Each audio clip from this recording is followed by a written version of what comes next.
Hey everyone, welcome back. I'm Michael, and we're going to be getting right back into some more Reddit stories. If you enjoy the video, make sure to leave a like and subscribe. Now, without further ado, let's begin. This story was made by a user named Pearly Shell. The post is titled, "My best friend's GF ruined my food. I am a foodie. I've been cooking since I was 10 and I even have a personal cookbook of the recipes I've accumulated over the years. I know my recipes by heart so much so that I often don't need a recipe to cook my dishes. My closest friends and I decided to have dinner and board game night last week, to which my best friend Clark volunteered to host. He requested that I cook my spicy Italian sausage pasta and said that I could cook my pasta dish at his house. He even joked that he gets to keep any of the leftovers. I agreed to this arrangement because his kitchen was equipped for me to cook my dish, and I didn't need to worry about transporting it. I arrived at Clark's house a few hours early with my ingredients in tow, along with board games from my collection. Clark's girlfriend of 4 months, Sasha, let me in the house. I asked her where Clark was, and she said he was out doing errands and buying snacks and refreshments for later. I proceeded to the kitchen to prepare the ingredients and start cooking.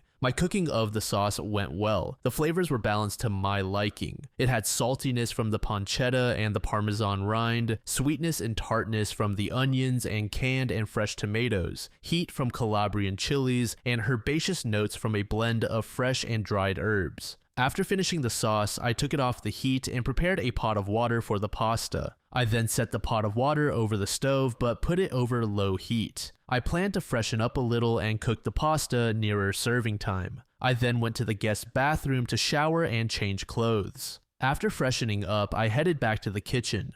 On my way back, I asked Sasha, who was in the living room, where Clark was. She said that he was on his way and would be back in 20 minutes. She then told me this. "Oh, by the way, I tasted your tomato sauce and it lacks salt. I saw this video and the chef said that the sauce should be as salty as the sea. Don't worry, I've already fixed your sauce. You're welcome." I thought she was kidding, so I just responded with, "Thanks, I guess." I was also worried if she oversalted my sauce. I quickly made my way back to the kitchen to taste my sauce. To my horror, my complex, balanced sauce was now as salty as the Dead Sea. I was fuming because my sauce was ruined by, in Gordon Ramsay's words, an idiot sandwich. She definitely misheard the advice from the video because you're supposed to have the pasta water as salty as the sea, not the sauce. I wanted to scold Sasha for ruining my sauce, but I had to fix it first because my friends were bound to arrive in less than an hour. Unfortunately, I didn't have the time or the ingredients to make a new sauce.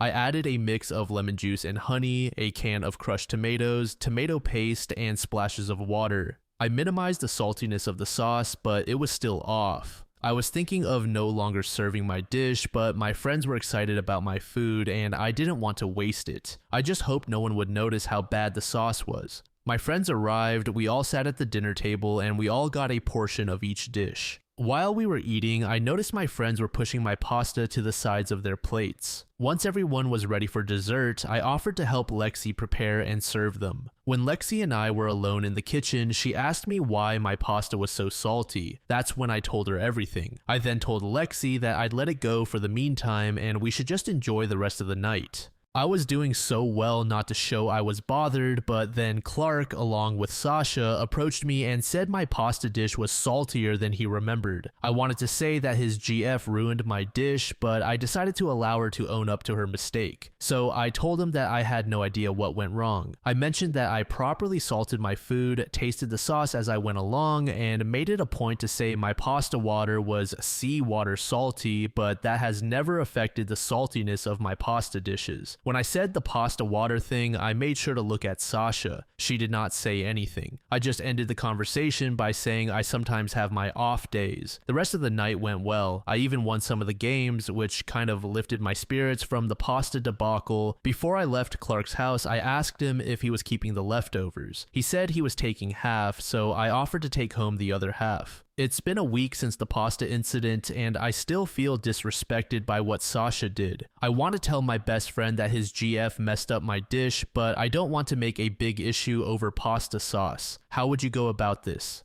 Edit. I've been reading everyone's comments and I would like to thank everyone for their advice. I generally feel uncomfortable with confrontations, which is why I let it slide and even took the blame. But now I realize that I should stand up for myself more, be prouder of the work I do, and I shouldn't be concerned about sparing Sasha's feelings because in the first place, she disrespected me. I have to put her in her place. Some of you thought that she either hated me or was jealous of me. I have no idea if she does. In the 4 months Clark and she have been dating, I've only met her 2 or 3 times and we didn't even interact much. I'm now even more compelled to tell Clark about what she did because if she's able to disrespect the boundaries of a stranger to her, who knows what boundaries she'll cross with a romantic partner. I've messaged Clark to meet up for lunch tomorrow and he agreed. I'll probably update everyone after my lunch with Clark. Update. Thank you for all the comments and advice on my previous post. I met with Clark for lunch to tell him about last week's board game night. I told him that Sasha oversalted my sauce because of a video she saw, and I tried my best to fix it, but failed. I also allowed her to fess up, but she stayed silent. I apologized for lying to him by taking the blame for her mistake because I was afraid of confrontation, and I didn't want the rest of the game night to be ruined by throwing her under the bus. I was afraid that he wouldn't believe me and that I was deflecting the blame back to Sasha. Instead, he said, "That makes much more sense." He then told me more about Sasha. When he met Sasha, she was trying to make lifestyle content.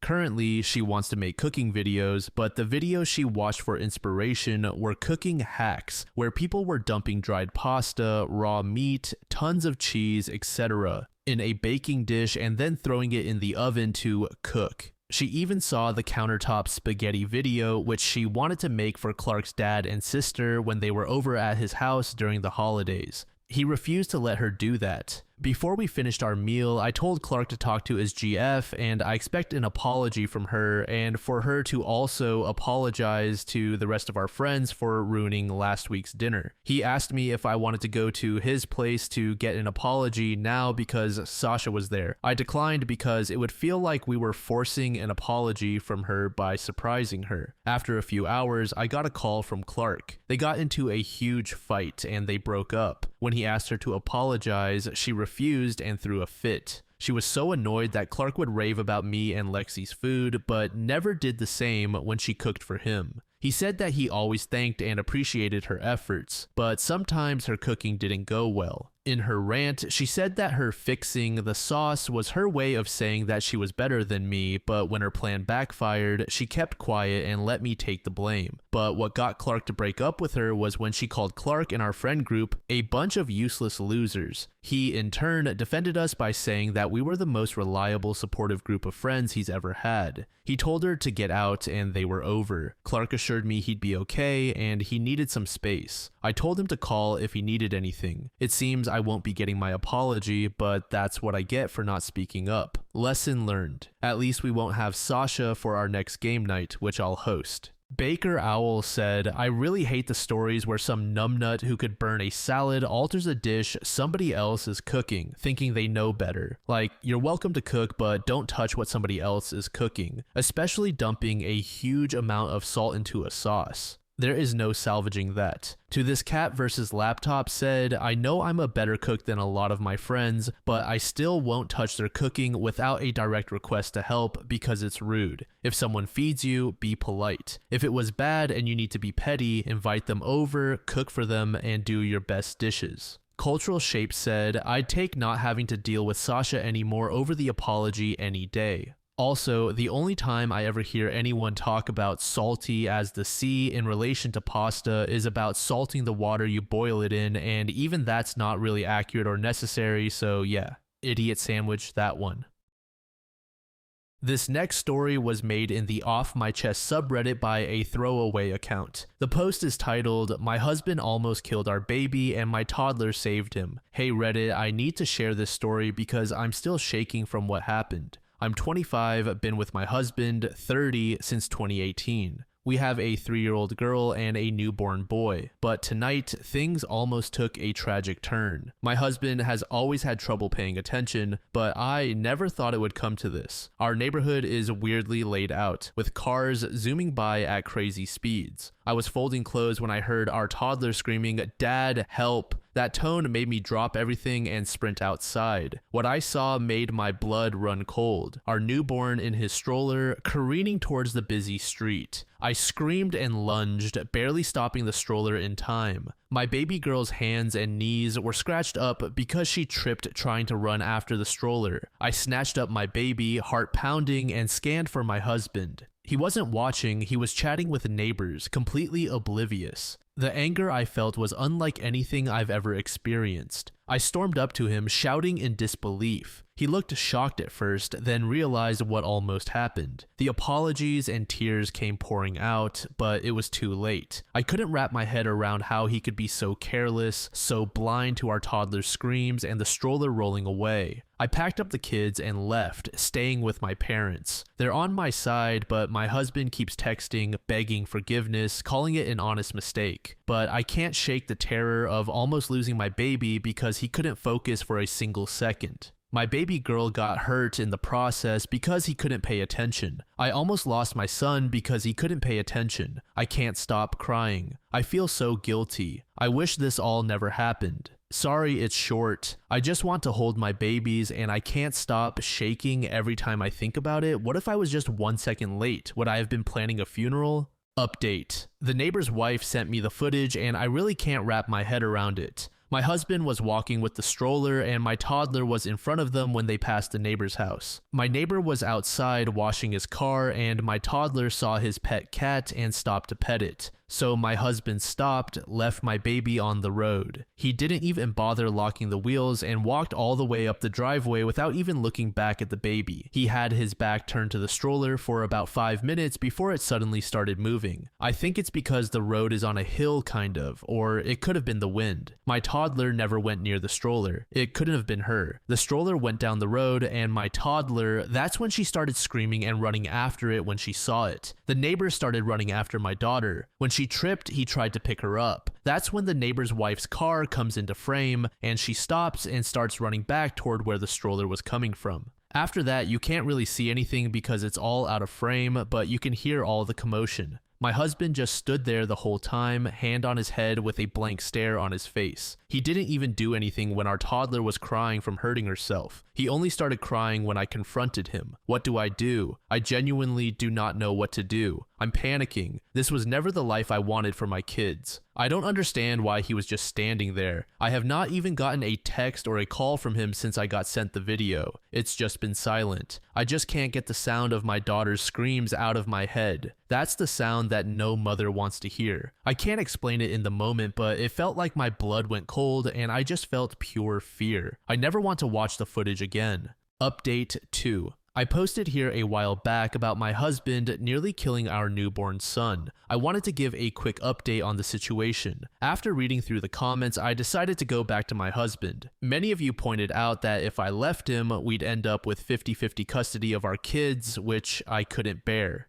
So I made the difficult choice to stay, even though my love for him has faded. My plan now is to tough it out until our kids turn 18 and then leave. I'm terrified of getting pregnant again, especially since I'm not allowed to use birth control or get my tubes tied. My parents, who could offer support, are moving away, leaving me feeling trapped. This situation touches upon fertility challenges and trust issues within relationships, areas of your expressed interest. Despite everything, my husband tries hard to make things right. He still treats me with affection and goes out of his way to create special moments for our family. Seeing him bond with our newborn and our daughter fills me with conflicting emotions. I know I can't stand being with him, but I can't bear to separate him from our kids either. He was so happy when we came back home, but I can't stand even looking at him. I feel some guilt because he still calls me by my nickname, looks at me like I'm the only girl in the world, and he still continues our traditions like when the kids are sleeping, he will go get ice cream and our favorite snacks and sets up a fort on our bed to watch movies on our laptop. Even though I'm sacrificing my happiness, my priority is ensuring my children's safety and well-being. It's a tough situation, but I'm doing my best to navigate it for the sake of my family. This is a throwaway, so I'm gonna log out. Update 3. As you can see from my previous post, I did go back to him and it was quite literally the biggest mistake I've ever made, but I felt like I really had no choice. No money, family moved out of state. A lot has happened the past couple of months. So it turns out my husband started taking meds for his ADHD a couple of weeks before I was due to give birth to our son. He took my kids on a walk to cover up the fact that he was also on meth. He took my kids to meet his dealer apparently every time they went for a walk. Looking back at the footage now, it makes so much sense because of the way he was talking to the neighbor before everything happened. He was kind of leaning to the side. I talked to my neighbor and I asked him if he knew that my husband was on drugs. He said he didn't, but he noticed that my husband looked a bit off recently. His wife works at a rehab clinic. After a fight where I had to flee with the kids to the neighbor's house, she pointed out that the way he was acting was the way that people acted with drug withdrawal. My neighbor and his wife ended up helping me book a flight to my parents. I'm currently with them right now, and I have spoken to a lawyer that my parents are going to help me pay for. I thank all the people from my original post that told me to keep the footage because it is going to come in handy. My husband keeps sending me videos of him shooting up and doing other substances. He keeps saying that they are going to fix him. He sent me a video of him standing in our kids' room and he was just screaming at me, saying that it helped him cope with his ADHD. He took a knife and stabbed both of our kids' mattresses. I am not going back. He even cut up the side of my bed. There's a comment from my previous post that has been sitting in the back of my mind and has been bugging me. I think you know which one it was. It was by their comment saying, I don't care if it was his ADHD, isn't going to fix anything and will probably only make things worse. Talking and thinking about it like he intentionally tried to kill your child isn't either. With ADHD, you actually do not register things like this at all sometimes. Life expectancy for those of us with ADHD is actually significantly lower because many of us end up often accidentally killing ourselves. It is not the same thing as carelessness, but learning about ADHD a little deeper can help you guys be safer. Understanding how my ADHD works and using different than standard precautions like my brain needs has actually most likely saved my life. Lie out what you want from him. That's probably that he gets his ADHD better under control, whether that be through prescription medication or more homeopathic method, that you get a different place if possible, that he not take your kids out in your front yard without you, etc. Also, neither he nor the neighbor noticed, but you heard your kid from inside. Something seems off here. Were your neighbors just watching the stroller roll towards the street? Was your husband on the other side of your house where he couldn't see the stroller? Were you already walking outside as this unfolded? I'm trying to understand better what was going on here and why your husband or the neighbor did not notice, but you did from inside. People versus ADHD tend to be incredibly good and quick to AC emergency situations, so this is especially weird. I'm absolutely not accusing you of leaving anything out or anything, but asking you to think about what your husband and the neighbor were doing that neither noticed. That smells fishy. This is a horrible situation. I lost a pet due to the inattentiveness of ADHD, but I can't imagine even nearly losing a child. It baffles me that you can even compare losing an animal to losing a child. You made people with ADHD sound completely unreliable for themselves and that they can't do anything. You made them sound very helpless, and saying that the life expectancy thing was completely uncalled for as well. I bet many people with ADHD reading that completely disagreed with you. Judging from all the comments and YouTube videos I've seen on my post, I don't know if you're projecting that you lost a pet from your inattentiveness of ADHD. If you were letting things die in your care, you need to get stronger help. And no, I was not going to lay out what I want from him. He's the one that started mixing his meds and was high off his mind every time they went out for a walk. And no, I'm not ableist. I was in a very vulnerable state when I first posted my original post. All I was doing was looking for help and advice, but all I got was, where was you? What were you doing? Why wasn't you with the kids? Why didn't you get your husband checked out? I was healing from a fucking C-section. Get that through your heads. I genuinely hope that everybody that said something horrible about me and my original post has to get cut open, and then 4 days later is forced to run down the street. I gave him another chance like you all said in my original post. You seen what happened. Stop using ADHD as the excuse. I genuinely believe that if he had killed my child, you would have defended him, and no, I did not know he was on drugs. And all the people that reached out to me, I'm going to be forever grateful for all of the parents with ADHD ADHD, that didn't make me feel like it was all my fault. And all the stories that you guys have shared with me made me feel so seen because I know exactly how it feels. I hope everybody is doing well. Everybody that was defending me, I wish I could give you a big hug. I genuinely wish I could send gift baskets. I would. Thank you all from the bottom of my heart, and I am so sorry about that comment that person made. I know you guys are all not like that. You guys are genuinely intelligent from all the comments that I've read. I could not thank you guys enough. And one person that sent me that horrible message, I genuinely hope I run into you one day so I can beat your ass until you see stars and say anything about my daughter or my son one more time, and I will literally track you down, logging out. Construction Upper said, whoa, that really took a turn for the worse. To this, Celtic Fire said, on the plus side, with all the videos he's been sending, no judge is going to let him anywhere near the kids, so getting full custody will be very easy. In fact, if I were the person posting, I'd have his parental rights terminated. Then to this, Nuka Crapola said, yeah, as terrible as going back to him was, I do understand the logic of OP at the time. Any kind of shared custody arrangement would only make it a matter of time before tragedy struck. Now that he's escalated and she knows he's on hard drugs, it should be trivial to avoid that outcome. Thank you so much for making it to the end of the video, and thank you also to partner of the channel, Gamersubs. Use code DLAM to support the channel and get 10% off of your purchase, link in the description. I'm sure many of you like me have a hankering for daily caffeine, so go check them out. Lately, I've been a big fan of Titty Milk and Acid Rain, but they've got dozens of other flavors for y'all to try out. Anyway, thanks again for reaching the end, and I hope you all have an amazing passage of the next 24 hours.